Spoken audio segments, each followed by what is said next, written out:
they were. And their whole job was basically to make surprise visits to random restaurants around the country. They'd pull up to your restaurant at random, all unannounced, and they would always come through all serious, right? It was always serious. They're wearing windbreakers and stuff. And they basically just watch you while you worked, examine every little detail of every little thing, write reports about everything you did wrong, and then give the report to corporate. And believe me, they would find ways of telling you did something wrong you didn't even think possible. Like if they saw you wipe off a counter the wrong way or something, they'd hand you down some discipline for that. So these guys were basically professional snitches. But I don't even want to call them that. We had a job, they had a job. Ultimately, the same company was writing all of our checks. And I know a group of people like this is a normal thing for a business to have, to make sure things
are going the way they want. I mean, you guys ever be in school and the evaluator walks in the room with the clipboard and all of a sudden the teacher's like a new person. They're teaching with energy. They're all patient now, putting maximum effort into their teaching style. And that's the exact way it was, but with the managers when them inspectors came through. All of a sudden, the managers start caring about every little last rule. You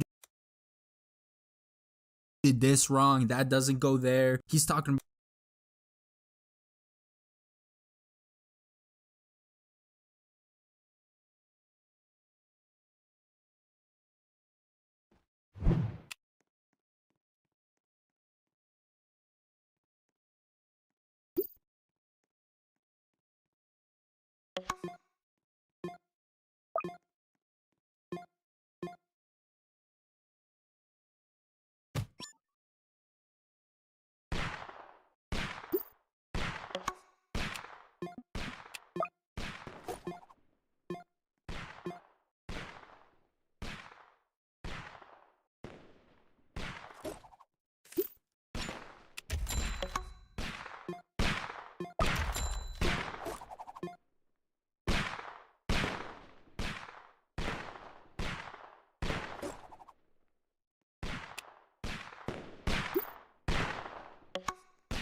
about according to section 4 line 7 of the company handbook, you put 3 too many grains of salt on these fries. And then the inspectors leave, 9 seconds later they're asking for some French toast. But hey, the teachers gotta look good on their report to their boss, managers gotta do the same. But it created this dynamic between everyone who worked at the restaurant, both the managers and the employees, where the only time they followed certain company policies, even health policies sometimes, was when the ops people were standing right behind them writing a report about it. And I don't know for sure, but I would assume that the managers are all getting bonuses from this as well, if they get good grades on their ops reports. And those ops visits, like I said, were supposed to be random, but a lot of the time the managers could figure out generally when the ops team was gonna show up, because they would talk to the managers at the other restaurants in the state to figure out their movements and when they were in town, what restaurant they were at last. It sounds funny, but the managers would talk to each other like that. It was a weird game that was played. I mean, let the managers find out the ops team is coming through, and the switch up was crazy.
Yeah, they're all about company policy now when a bonus is attached to it. But those ops guys, I'm telling you, they were serious about every little thing. I knew that if they found out that we were running basically an illegal French toast ring, I know they'd have a heart attack on the spot. I mean, this would be like felony level activity in their eyes, making the freezer smell like banana ice, and we're acting like we work at the damn IHOP. So everyone's doing their thing when our one manager calls everyone together for a meeting, gathers everybody around, and he said this is very important, very important. And he says that the ops guys are going to be coming sometime this week, but we don't know what day, what time, or which shift. And then it got all quiet. It always got all serious whenever there was talk of ops coming through, because everyone knew they were going to get all strict with the rules all of a sudden. No fooling around anymore, alright? They're done.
Dusting off cleaning checklists that haven't been used in ages. They're gonna make somebody scrape the last 3 months of grease off the fryer since the last inspection. The greaser? Yeah, we forgot we even had that.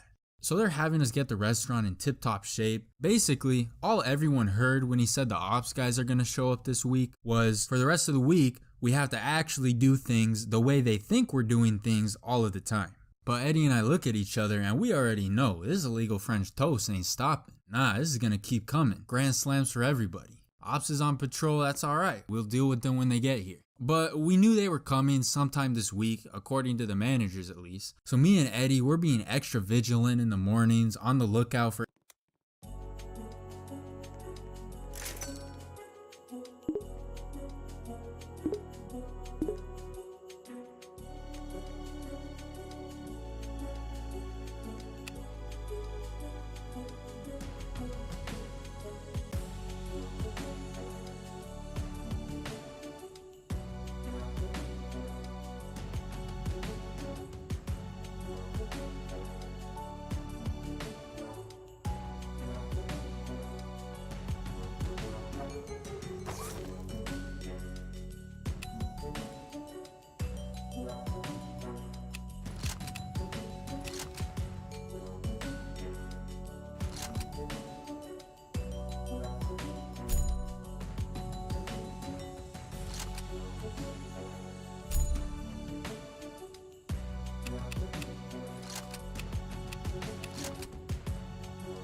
any ops people that might show up out the blue. One morning we had some French toast on the grill, chefing up a banquet for the whole morning crew, and Eddie leaves out the back door to go take out the trash, and then like 90 seconds later, I see this man Eddie come flying back around the corner, and he's like, I saw him, he just pulled into the parking lot, he's got the ops uniform on and everything, they're coming in. We've got egg patties out, buckets of French toast batter lying around, syrup packets from McDonald's. We just start destroying evidence. Perfectly good French toast, gone. Egg patties, everything in the trash. I'm cleaning up like a crackhead. I see the ops guy walk past the registers. We know we got 15, 20 seconds max before he gets around the corner. But we're trying to keep calm. Eddie's trying to scrape all the French toast gunk off the grill because of everything. We slide the trash can out of view by the back door, and right as we do that, he walks around the corner. He looks at us and goes, "Are you two the kitchen openers for today?"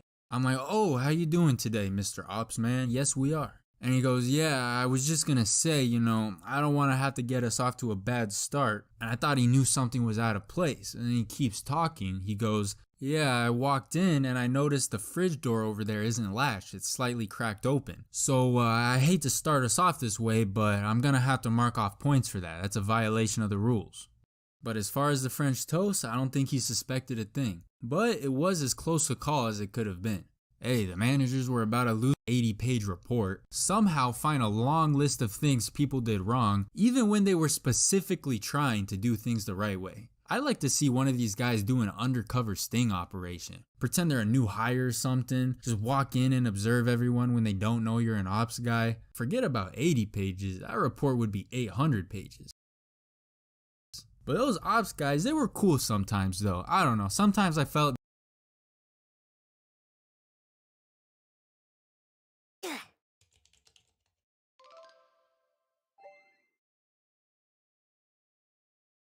So back when I was 18, I went on an airplane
plane for the first time in my life, and it was pretty cool. I got to watch movies, I got to eat food, I got to sit in a chair. It was a great time. But what wasn't a great time was the airport. Airports suck, and aside from the airport being a giant labyrinth that I have no clue how to traverse, the worst part is the TSA. When I went to the airport, I had to go through the TSA for the first time in my life, and the TSA is pretty scary. You got to take off your shoes, take out your laptops and phone, no liquids. These people look so depressed and they're so strict. It's not a fun part of the airport at all. Not that there really is a fun part, but I remember the first time I went through the metal detector, I thought I was gonna die. What happened was when they put me through the metal detector, the thing went off because apparently I had metal on me, which I was confused about because I put my phone and all my stuff on the belt so it wouldn't be on me. But when I looked at the screen that they had, there was no metal in my pockets, but it showed that there was metal in the middle of my chest. And bro, let me tell you, I was so scared when I saw that because my paranoid ass thought the government put like some tracking chip in my heart or something like that while I was asleep or getting surgery or something, and that's what the metal that was beeping was. But it wasn't that. It was actually the cross that I forgot I was wearing, and then I took it off and I went through and it was all chill. Now the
flight I was taking was to Greece, and when we got to Athens airport, the TSA there is the complete opposite of what's going on in America. These people were chill as fuck, just laid back, chilling. When I had to go through the TSA there, I was so confused because I didn't see anyone taking off their shoes. So I asked the guy, I was like, hey, do we need to take off our shoes? And he's like, what? Do you need to take off your shoes? Why would you need to take off your shoes? Come on, keep your shoes on, just go through.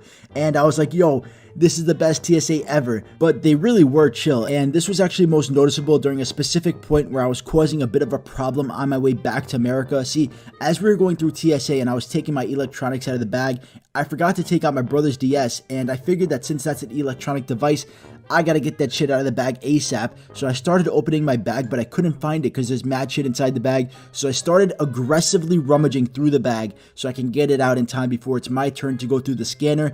Now let me give you one small piece of advice when you're in an airport. The one thing that you should never do in front of TSA or in any airport in general is aggressively rummage through a bag. That's the last thing you should ever do. If I was in JFK airport doing that shit, I would have gotten shot 15 times and then they would have shot the DS 15 times too. Never do that shit. But luckily I was in Greece, so the guy was like, hey, what are you doing? What are you looking for? But like not in a scary, I'm gonna fucking kill you if you don't answer me way. So I didn't say anything and I kept searching. But the thing is, I didn't say anything because I didn't know how to answer this guy. See, in Greece, you can't just tell the guy I'm looking for my Nintendo DS because he's not going to know what the fuck that means. And not even because they don't speak English, because they do speak English. But when it comes to pronouncing English words with a Greek accent, it just sounds very strange. Let me explain. When I was in Greece, I stopped by a fast food place called Goodies, and everything there is in English. The menu, the sign, the posters, everything's in English. So I'm looking at the menu as I'm ordering, and I noticed that they sold brown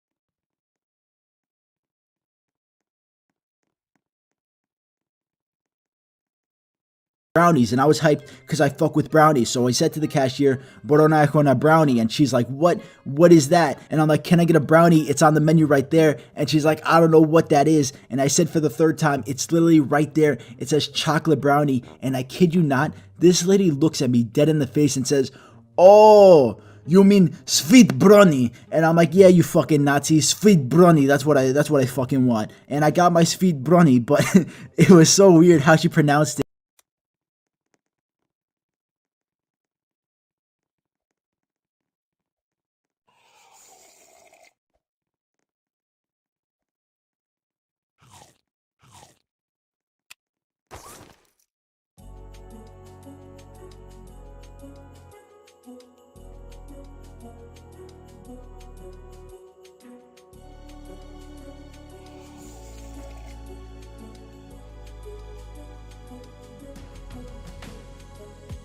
And this wasn't just like a one-time thing. I noticed this so many times. I was at an internet cafe and they had a PS4 available to play on, but some lady there was asking if they also had Xbox, and the dude there didn't know what an Xbox was until he was finding like, "Oh, you mean Xbox?" And also the kid in the house next to mine called Spider-Man Spider-Man. So it was everybody who had a weird fucking way of saying English words, not just this one person. So now I'm in the airport trying to leave Greece with this in mind, and I'm like, if I say Nintendo DS to this guy, I might as well tell him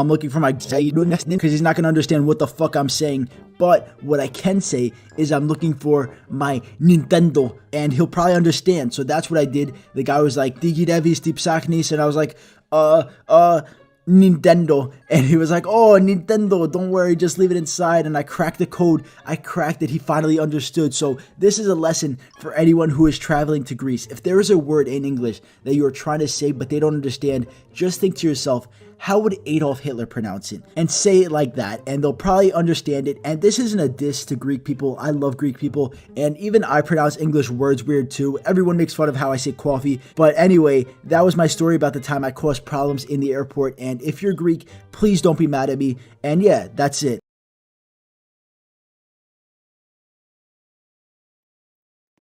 When I worked fast food, there was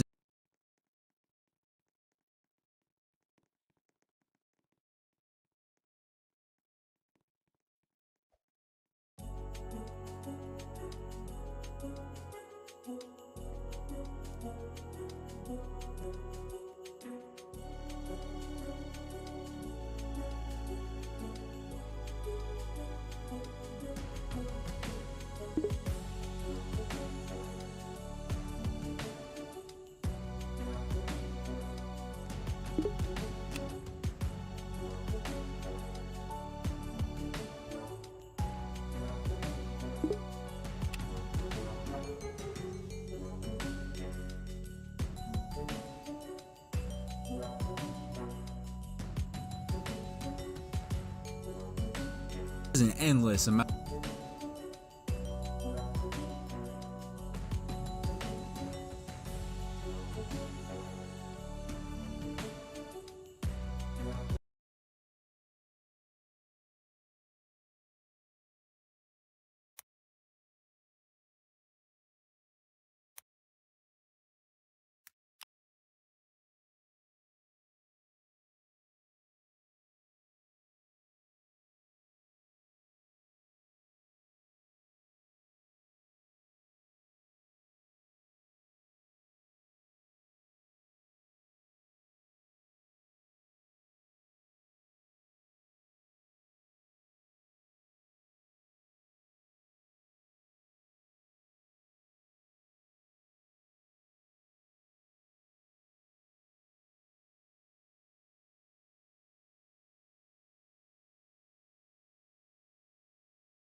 you